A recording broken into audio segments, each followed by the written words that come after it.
Good afternoon, everybody, and welcome to this afternoon's NDARC webinar. My name is Daisy Gibbs, and I'll be your host today. I'd like to start off by acknowledging the traditional owners of the many lands from which we're all joining this call today.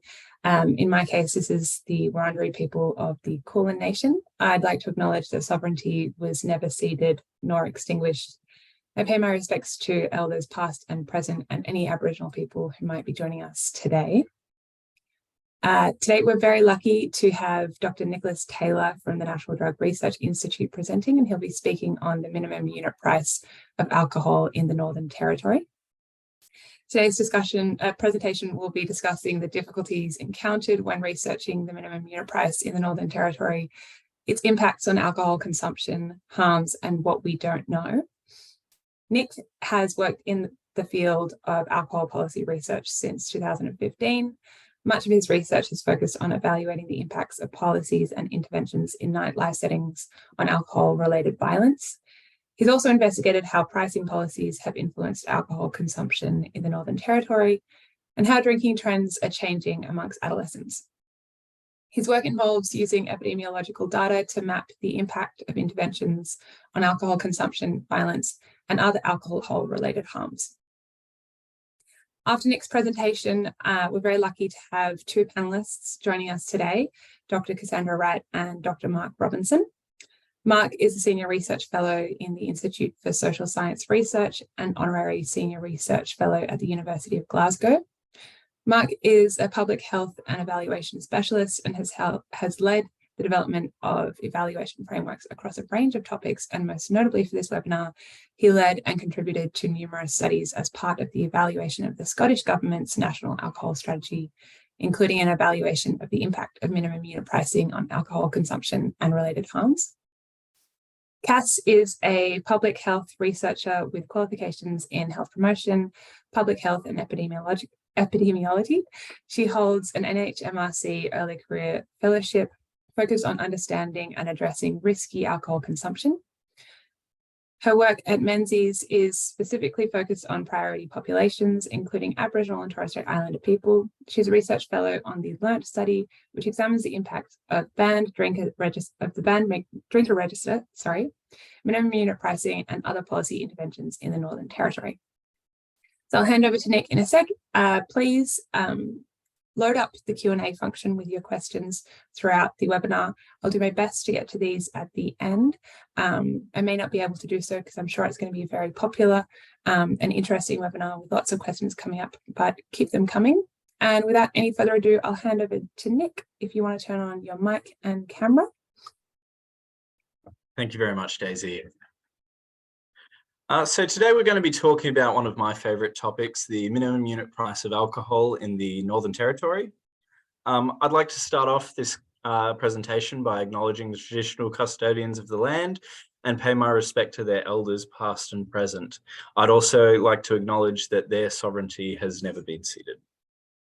I also want to acknowledge that everything I'm going to be talking about today, every study involved received no alcohol industry funding. Every study I was involved with received no alcohol industry funding. There is our funding information for those of you who are interested. To give us some sort of direction for what I'm going to be talking about today, I've just put together this little overview. So first I'm going to talk about the Northern Territory, the history of alcohol policy there, and particularly the history, or particularly make note of the history of cask wine and why it's considered such a problem substance. Then I'll talk about minimum unit pricing, how that's been brought in to address particularly cask wine consumption in the Northern Territory, but also some of the international context around minimum unit pricing, as well as the challenges to being able to evaluate the minimum unit price in the Northern Territory. We'll take a look at all of the evidence that's come out, as well as where to next. So before we get into all of that, I always think it's good practice to talk about what my experience is and how I think that how that justifies me being able to talk on this topic. So After the minimum unit price was introduced in 2018, I was a part of the 1-year evaluation of it. I'm a quantitative researcher, so I mainly look at longitudinal data and examine whether those trends have been affected by the minimum unit price. I've been on 5 peer-reviewed studies that have examined this particular intervention, including 3 that were derived from that initial 1-year evaluation. So the Northern Territory and alcohol. So the Northern Territory is a very remote area, a very large area, which is also very remote, with a very small population considering. So only 250,000 people. I'm from Geelong, so I don't know how many people are familiar with Geelong, but the greater Geelong region, which is just near Melbourne, only has 300,000 people in comparison to the whole of the Northern Territory. So a very low population and a very large area. It is home to some of Australia's most socioeconomically disadvantaged communities, as well as their most remote communities. And alcohol harm in the Northern Territory is much more substantial than anywhere else in Australia. The estimated cost of this harm is 1.4 billion annually, which is incredibly substantial when you consider this low population in the Northern Territory. Of course, the Indigenous Territorians suffer the burdens of alcohol at a much higher rate. As I've noted there, Indigenous Territorians are 10 times more likely to experience alcohol-related death than the national average. But alcohol-related problems extend to non-Indigenous Territorians who are likely to experience an alcohol-related death twice the national average. Just a bit of context for the history of alcohol policy in the Northern Territory. I would recommend my colleague Sarah Clifford has a wonderful paper that goes through 30 years of alcohol policy in the Northern Territory. This is just a snippet of all that, but I included this slide to make it clear that this has been a very substantial problem for a very long time. And that there have been many different ways in which the government has tried to tackle alcohol-related harm in the Northern Territory. So obviously there's pricing and taxation policies. So we're going to talk about a pricing policy today, but it should be noted that an excise tax on alcohol was implemented in the Northern Territory. However, it was ruled unconstitutional in 1997, which is why taxation in this jurisdiction is not really an option. There's also been regulation on where alcohol can be consumed, the hours within which it can be bought. So these are sort of physical restraints on alcohol consumption and sales, as well as the introduction to ID scanners at bottle shops, which is linked to a banned drinkers register. The ID scanners are new, but there have been multiple versions of a banned drinkers register to try and regulate the heaviest drinkers, or I guess the most problematic drinkers among the community, as perceived by the implementation of that register. And lastly, I'd also like to highlight that there have been courts that are specific to alcohol-related offences, and the government's also implemented mandatory treatment in relation to those offences before. So there's been a really substantial, decades-long push to reduce alcohol-related harm in the Northern Territory, and with good reason. It's an incredibly substantial harm. One of the latest of which is the minimum unit price. Oh, sorry, I'm getting ahead of myself. The thing that the minimum unit price has been brought in to deal with, or not deal with, but targeted, is cask wine. So cask wine, or wine that comes in a box, is high alcohol content, is associated with heavy alcohol consumption, as well as unlawful activity and injuries. it's sold cheaper than other products due to a difference in taxation. So the wet tax or the wine equalization tax, which means that wine is taxed by its product price rather than all other liquor types, which are taxed based on their alcohol content.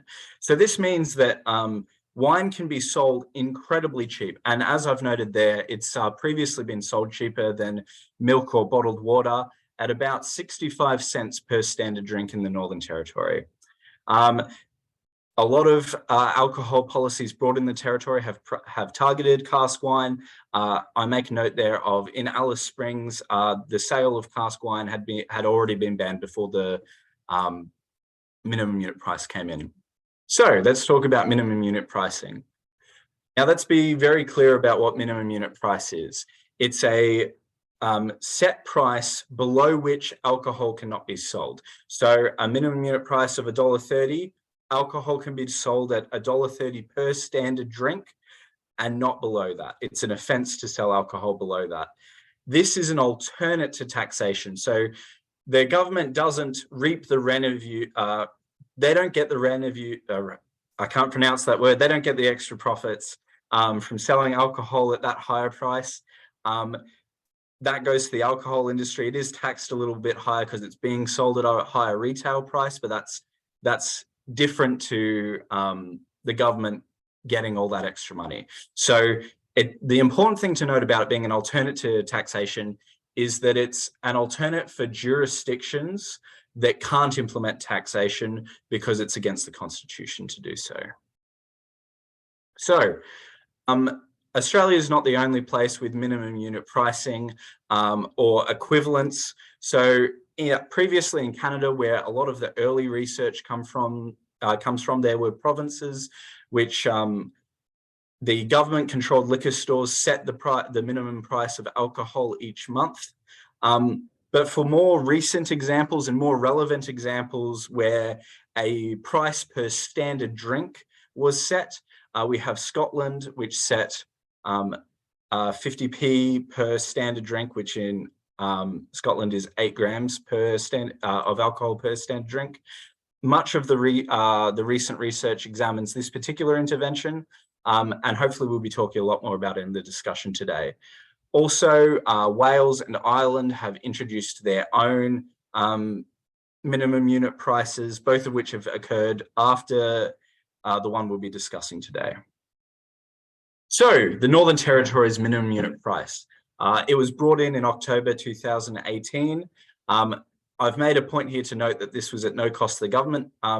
They just set the price one day and retailers had to sell above that price. So when you're thinking of interventions, it's important to remember that in terms of cost effectiveness, the cost for minimum unit price is essentially zero. The minimum unit price was set at $1.30 per 10 grams of pure alcohol, which is a standard drink in Australia. And that price point was set because it deliberately targeted the price of cask wine without targeting the price of other products such as cheap beer. So cheap beer could be bought at about $1.30 anyway, whereas cask wine could be bought at about 65 to 70 cents.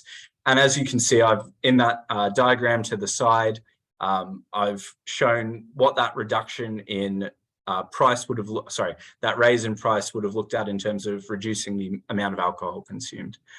It's important to note that the Riley Review, which recommended the minimum unit price in the first place, did recommend a price point of $1.50 per standard drink in order to reduce alcohol-related harm.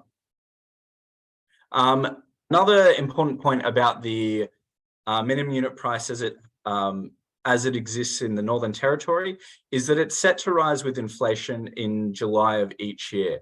This is the only minimum unit price, I'm pretty sure, internationally that is set to rise with inflation.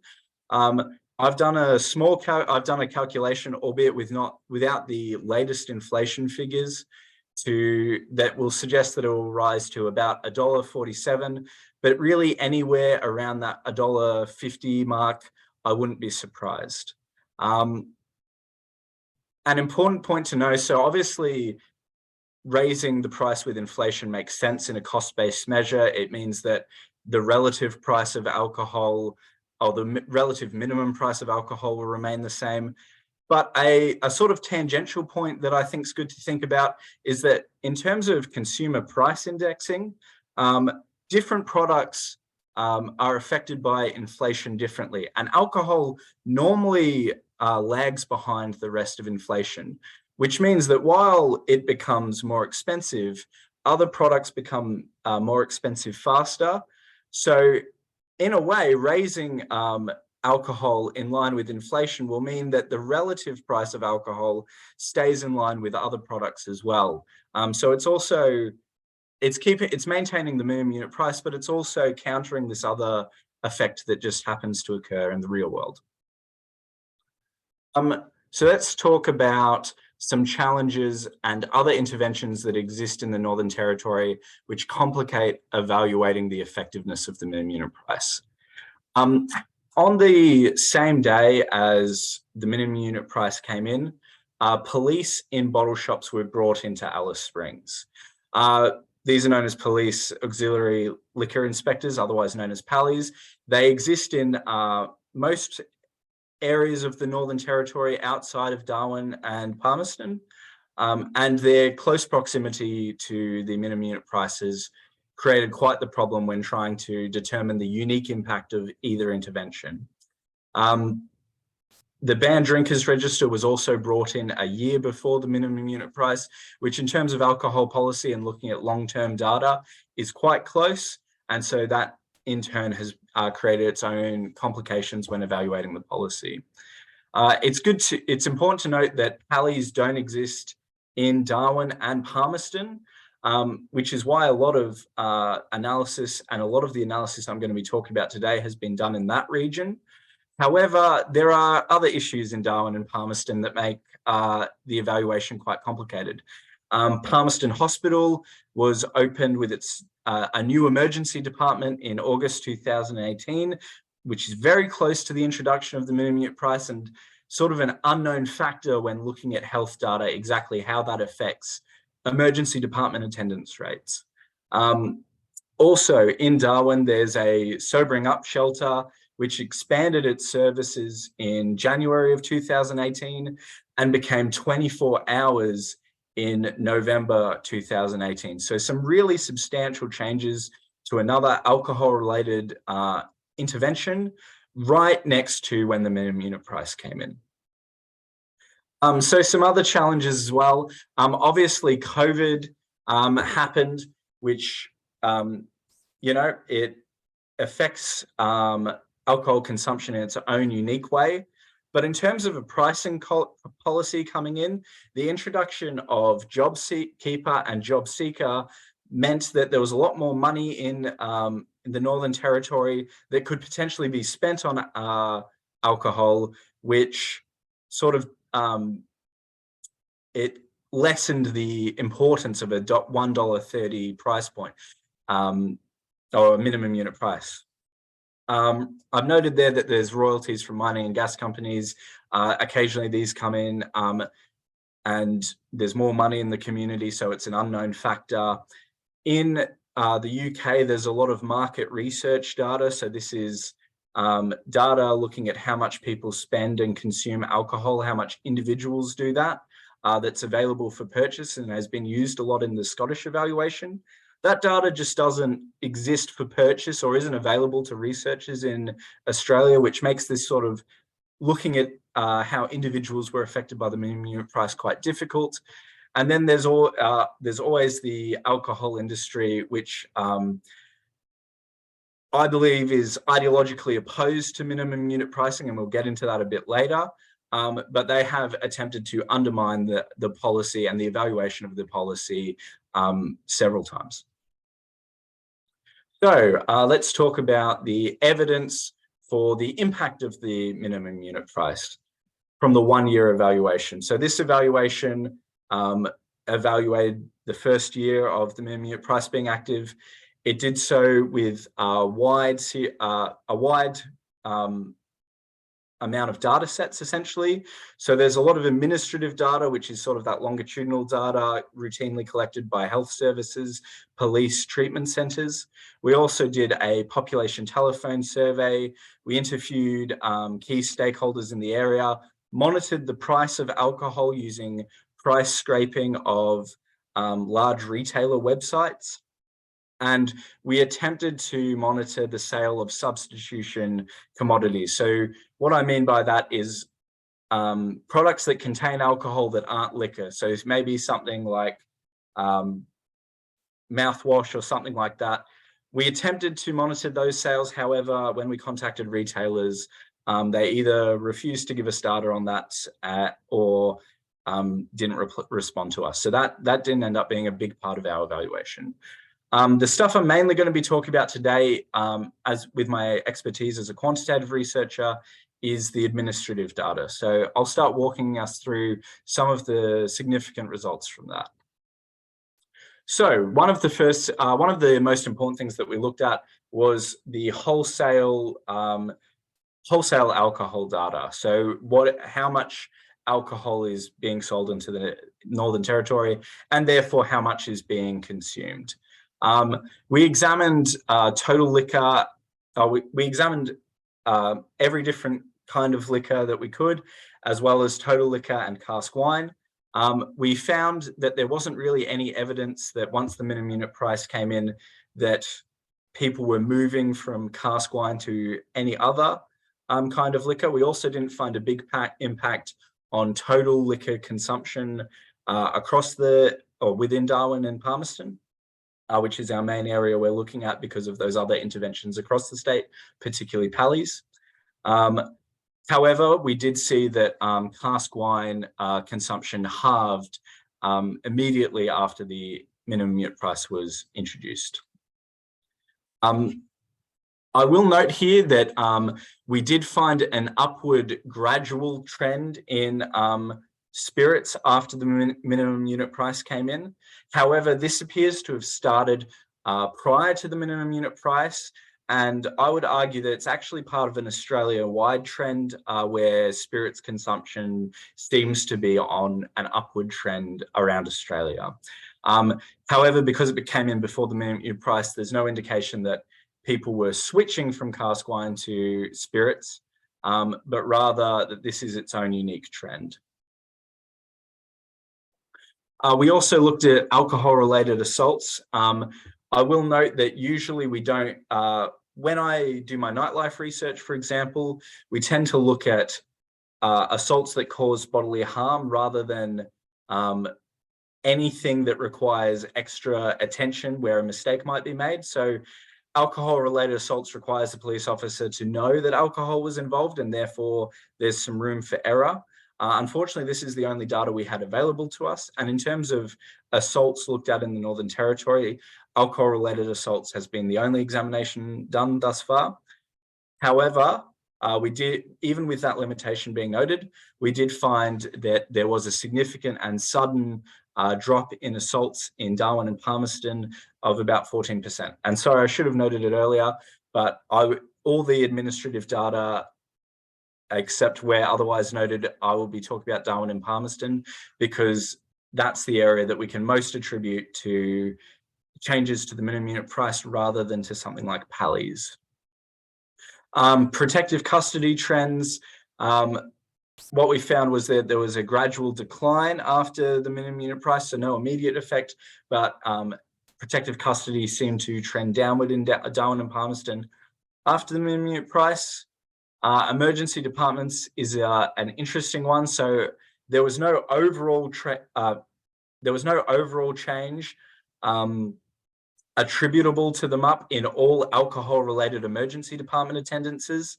However, we did find increases in forearm fractures and a decrease in maltreatment syndromes. I will note as well that there was an upward trend across the entire period for emergency department attendances. Hospital-related attendances, again, there was an upward trend across the time period. There was a increase over, there was a decrease in some specific injury types, including a gradual decline in other substance use after the minimum unit price came in. Admittedly, before this was after a sudden increase.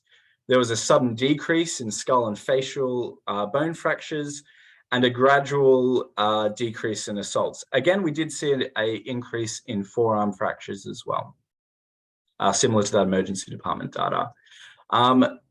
We also looked at ambulance trends. So the way we determined alcohol-related ambulance trends is we looked at the notes paramedics made in their ambulances at each cases, and we took out all the alcohol-related ones to examine them, and we found a significant gradual decline after the minimum unit price. Sobering up shelters. So this one was outside of Darwin, specifically because the sobering up shelter expanded to 24 hours in Darwin. So there was an increase in service use, but that was unrelated to the minimum unit price. That was because they offered more services. However, outside of Darwin, we did find a significant sudden decrease of the minimum unit price. We did find a gradual increase in admissions. However, as you can see in that graph, it's sort of stable, but before the minimum unit price, it's a decline. So a move from a decline to a stable position would be interpreted as a significant increase with this kind of analysis. Just something to keep in mind.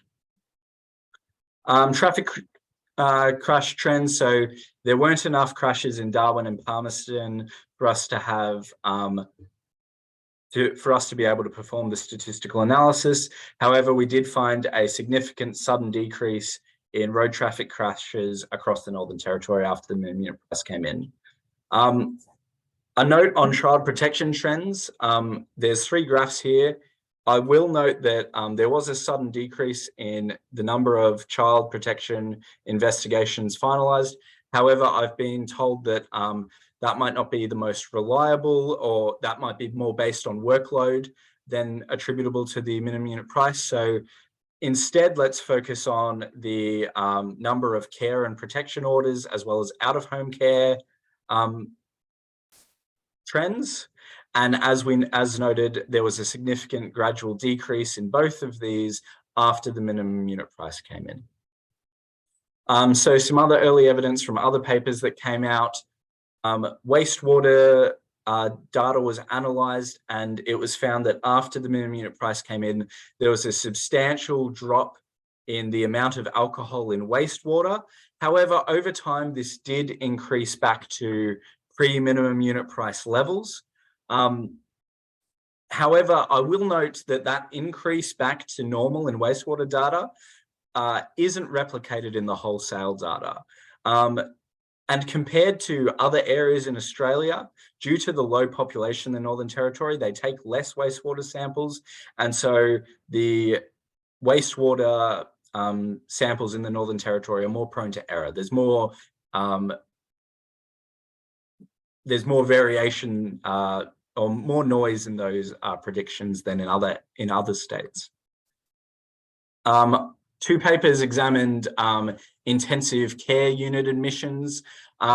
One found, they found that there was a decrease in intensive care unit admissions. I believe these were alcohol related in Alice Springs, and but not in Darwin.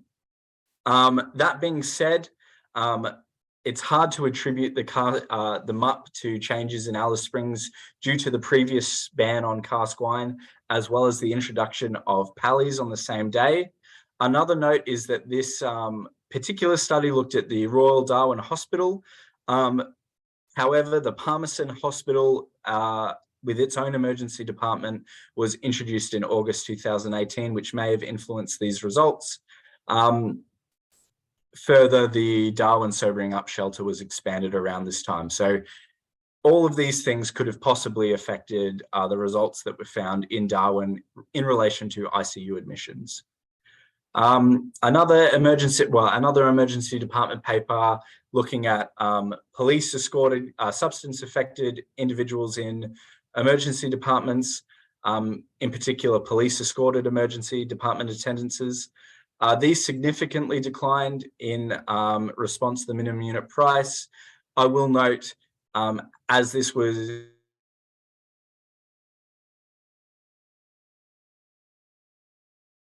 these results are from Royal Darwin Hospital. The opening of this hospital during this time period potentially affected the results. Further, the proximity of the sobering up shelter expanding could have potentially affected these results as well, but we did find a significant decline. After the 1 year evaluation was completed, the alcohol and we wrote a few media articles calling for a national rollout of this intervention. The alcohol industry responded in a few different media articles of their own. Notably, they claim to have a report by a consulting company called Frontier Economics, which showed that the minimum unit price increased alcohol consumption. However, the findings from this report were never made public. Further than that, they attempted to undermine our research with some unsubstantiated claims about the minimum unit price, namely that the minimum unit price penalizes all drinkers and that heavy drinkers will switch to alcohol unaffected by the minimum unit price. It's key to note here that this misunderstands the policy. Minimum unit pricing affects all alcohol. There's no alcohol that can be sold under $1.30. Therefore, it doesn't mean anything to say they'll switch to alcohol that hasn't been affected. The industry will often argue that they switch from cask wine to a more dangerous product like spirits. However, when people switch alcohol, it tends to be to the next cheapest product. In this case, that would have been beer rather than spirits, which was much more expensive than cask wine or beer. And we didn't find any evidence of that. So substitution or switching from one type of liquor to another doesn't appear to have actually occurred. However, their first point that the minimum unit price penalizes all drinkers was something we could test. Using the the population survey from the first year report, the 1 year evaluation, as well as the price monitoring we did by scraping retailer websites for the price of every brand that we could or every product that they had available. We looked at individuals' preferred liquor, as well as the amount that they drank over the course of a year. And we calculated how much that liquor would have costed before the minimum unit price and how much it would have costed after the minimum unit price. We also split drinkers by whether or not they were moderate consumers of alcohol or heavy consumers of alcohol. We excluded cask wine consumers because cask wine was the intended target of the minimum unit price. So we were only looking at the unintended people who might have been affected by the minimum unit price. And what we found was that moderate consumers only spent $3 more a year on alcohol after the minimum unit price came in. So at less than, I believe it's less than 9 cents a week, I would argue that that's not much of an impact on moderate consumers. So it didn't have this unintended consequence that the alcohol industry tried to put on it. By the way, that article has just been published, open access in the Australian New Zealand Journal of Public Health, if you'd like to look at it. So after the 1 year evaluation and all the early evidence, there was a 3 year evaluation. This 3 year evaluation was run by a consultancy company called Frontier Economics, who you might recognize as they were the individual, or they were the group that didn't publish, they were the group who wrote the report that the alcohol industry claimed disproved our previous work. I will note that the 3 year evaluation, because of COVID, is more of a 1.5 year evaluation. They don't evaluate too far into or far after the COVID lockdowns happen. In comparison to the 1 year evaluation, They didn't look at hospital data outside of emergency departments. They didn't look at ambulance data. They didn't look at treatment centres, and they didn't conduct a population survey. However, to their credit, they did have retail pricing data, and they did examine annual gross regional product and annual gross value added across different Northern Territory regions.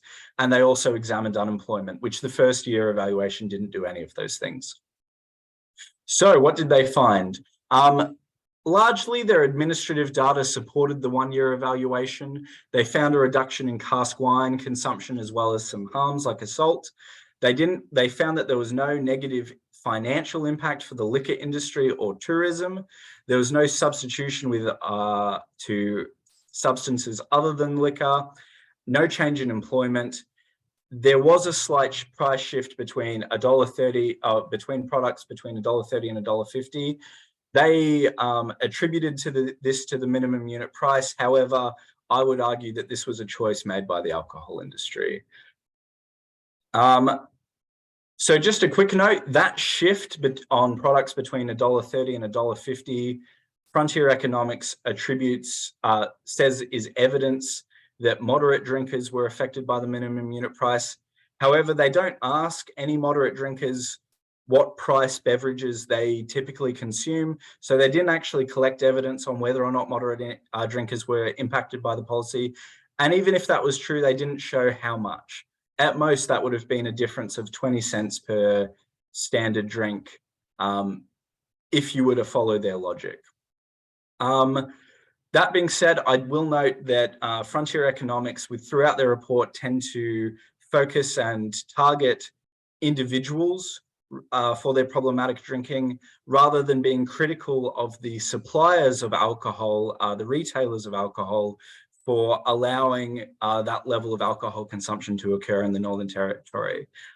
This is a pretty common tactic done by the this is a pretty common tactic of the alcohol industry to switch discussion from problematic alcohol sales to problematic alcohol consumption.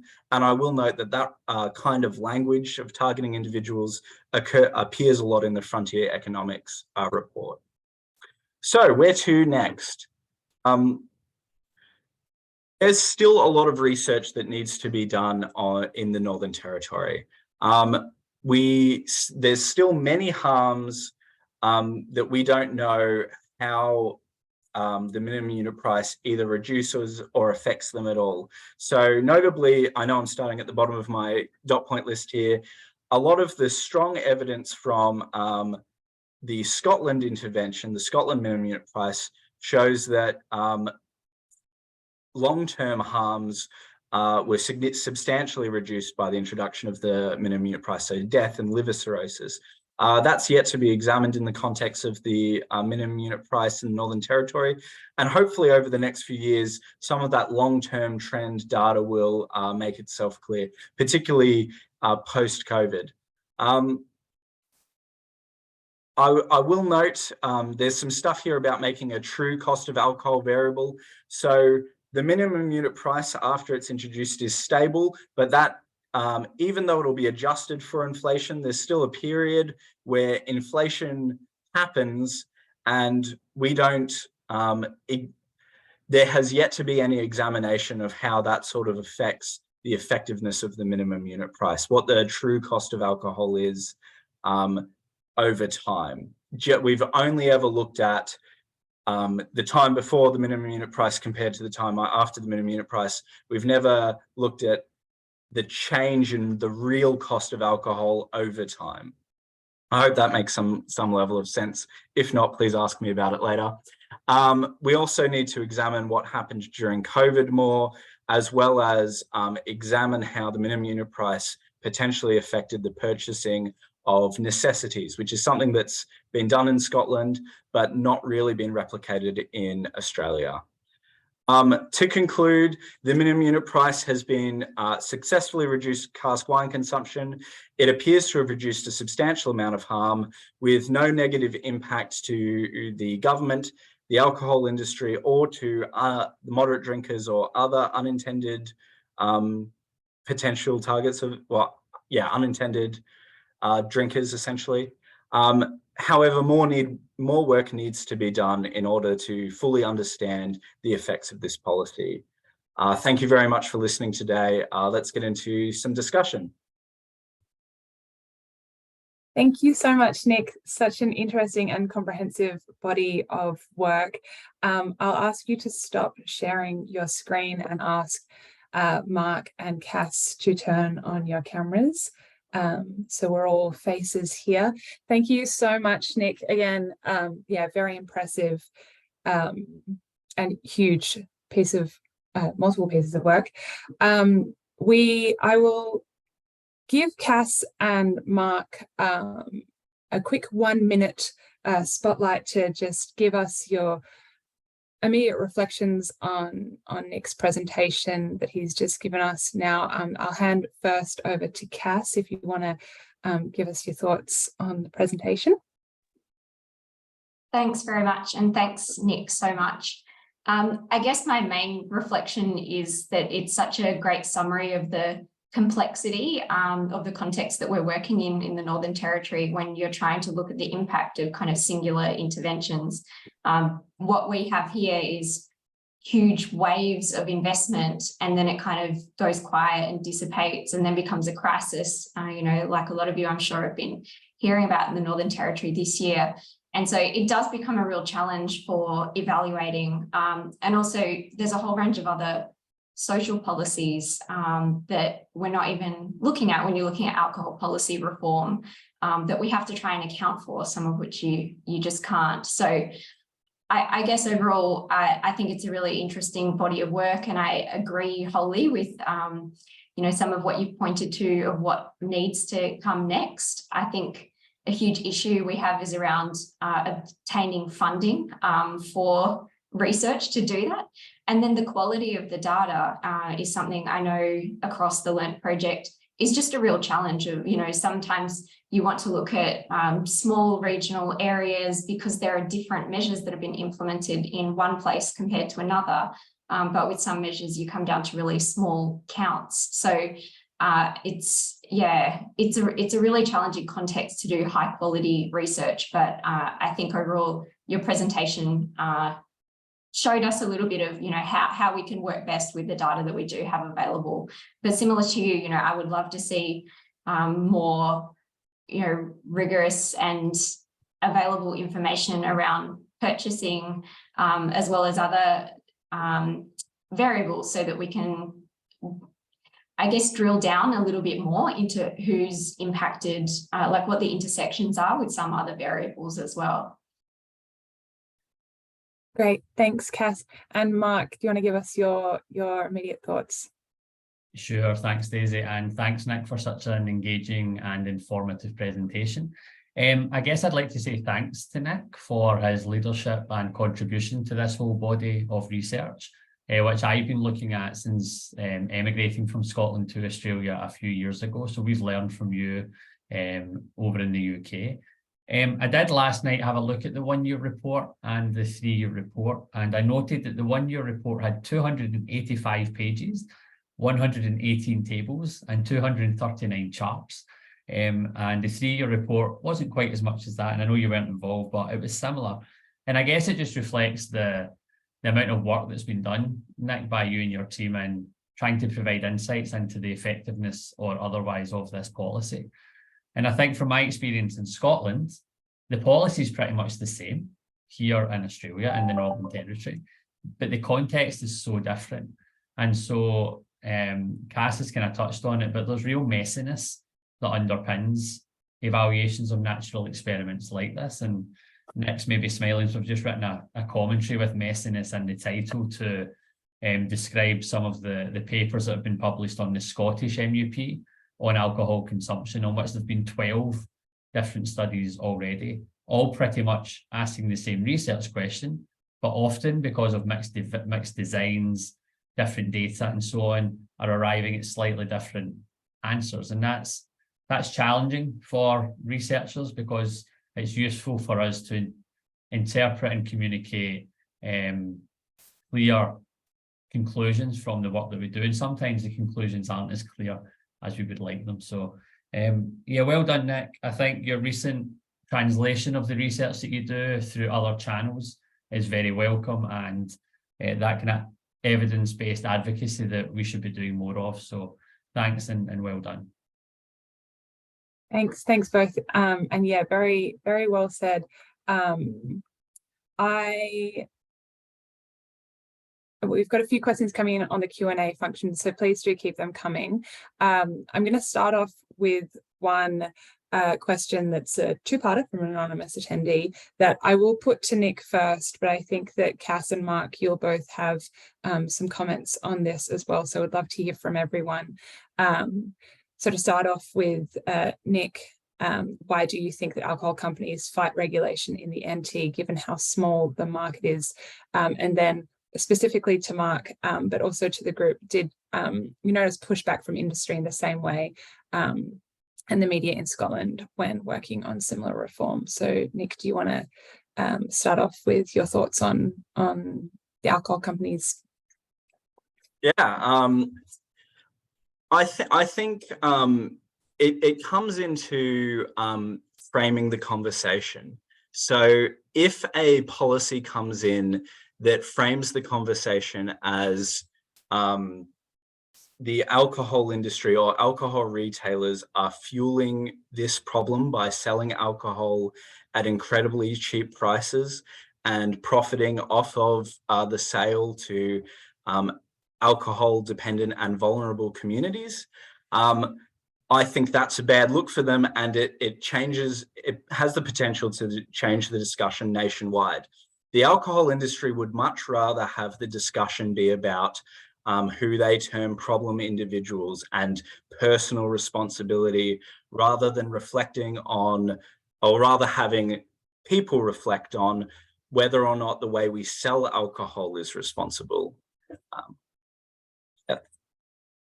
It's a great and succinct response, Nick. Thanks. Cass, do you want to share your thoughts? Yeah, I completely agree with Nick. I think more than ever, we have a really highly coordinated, sophisticated network of alcohol companies and lobbyists. And so I think an admission of responsibility in one jurisdiction has rippling impacts across. And more, we're seeing outlets and venues owned by companies that are national, like Iris Capital or Endeavour Group. And so I think with that comes more tactical thinking around the rest of the country. And I guess the other thing is we might be small, but people in the territory drink a lot. So there's certainly money to be made up here. Yeah, thanks, Cass. And Mark, yeah, I'd love to hear your thoughts on the current situation and also from your experience in Scotland. Yeah, well, it's very familiar to what we experienced in Scotland. I mean, in Scotland, we faced a 7-year legal challenge before the policy could actually be introduced. So it was passed by Scottish Parliament in 2012, but didn't actually come into force until 2018. And it went through courts in Scotland, London and Europe. So yeah, huge amount of money spent by the alcohol industry to push back against minimum unit pricing because of the precedent that it could set, not just within the UK, but globally as well. I think what was interesting in the UK or in Scotland, was the fact that the industry, and not all the industry, in Scotland, it was quite distinct in that some parts of the industry were supportive of minimum unit pricing, which gave it a new and different dynamic compared to other policies. But often the pushback was, well, it won't work. It just won't work. And the beauty of the Scottish legislation was that they embedded within the legislation a requirement for evaluation. And that's why there has been such a huge comprehensive evaluation done in Scotland. So that requirement for evaluation was embedded through a sunset clause, which meant that after 5 years of implementation, evidence had to be put forward to the Parliament for parliamentarians to decide whether or not to continue that policy. So it gave the opportunity to say, well, if it doesn't work, we'll find out in 5 years' time. The report will be submitted to Parliament to make a decision based on the best available evidence. And that report is being written right now. That will be out on the 27th of June next month. That will synthesize all of the evidence in Scotland. And then next year, the Scottish Parliament will decide on its future. But the evidence so far looks highly favourable in terms of its intended outcome. So yeah, industry pushback all along the way, including in the media, rubbishing the work of myself and my colleagues, dismissing a lot of the findings. And interestingly as well, we perhaps won't have time to come on to this, but we had a requirement again within the legislation to consult the alcohol industry as one of the key stakeholder groups as part of the evaluation. And we spent many months trying to work out how best to do that, but I probably don't have time to get into that now. Thanks, guys. Yeah, great to get a range of perspectives on that. Really important point. And sorry, particularly to anyone who has experienced pushback from industry. I'm sure it's not a very pleasant experience. So a question from Michael White, that, yeah, I'm sure everyone noticed there seemed to be a number of confounders to a lot of the evidence. I wonder if the territory experience of special events like the Mataranka Rodeo and other such events would drive significant spikes in consumption and associated harms. I guess I might start with Cass if you want to speak to that, and then if others have comments on that as well, it would be great to hear. Yeah, that's something that my team actually wants to look at, is these big events and how they are related to different spikes in harms, at least, is what we can measure more easily with the data that we have available. So it's kind of sprung out of an interest in festivals, which are, can get pretty rowdy up here. And so Sarah, Clifford and I have been mapping out some different major events in the NT that we're hoping to kind of look at, or at least see if we can look at, depending on kind of, counts as well. So hopefully there'll be a webinar on that at some point, but I'm not aware of other evidence that can speak to that at this point. Yeah, great. Does Mark or Nick, do you have comments on that? Nick? I have a thought on that, which is the wholesale data in the Northern Territory is remarkably seasonal, which is to say you see the same spikes at the same point of every year. And I would be curious to know if that does coincide with a season that is that has a lot of these particular events. I think that would be some really interesting research. And I'm sure in somewhere like the Northern Territory, there are seasons of short-term migration from previously, before COVID, international travelers and things like that as well. So yeah, a lot of factors at play. Mark, do you have any comments on that yourself? Well, in Scotland, we were very fortunate. Nick alluded to this in terms of the market research data that we had available to us. So, and this was prior to the MUP evaluation. We'd been using these data for many, many years as part of monitoring Scotland's alcohol strategy more generally. So in Scotland, we were able to obtain weekly alcohol sales data from all major supermarkets and large retailers that sell alcohol. So it's effectively census data. So every alcohol product that is scanned at checkout, we got access to. And as Nick said, even on a weekly basis, the patterns are remarkably consistent over the course of a year. You would see spikes during long weekends, or the Easter weekend, Halloween, and of course over Christmas and New Year. That's when sales were at their highest. We didn't do any work to try and look at how those weekly trends in sales are associated with weekly trends in harms. But there may be some evidence out there. What we have done though is kind of interrogated the validity and reliability of those retail sales data in terms of biases that could lead to over or underestimate actual consumption. And we did account for large festivals and the Commonwealth Games coming to Glasgow, for example. And we kind of discounted it as having a meaningful impact on our estimates of population consumption per capita at that population level. Interesting, an enviable kind of data set that you had there. A question actually, Mark, that I will put to you, because Nick, you kind of covered off that we don't really have data on how minimum unit price affected spending on other goods and services. But Mark, from your experience in Scotland, are you able to comment on that, whether or not were able to assess these kinds of interventions having an impact on buying other necessities?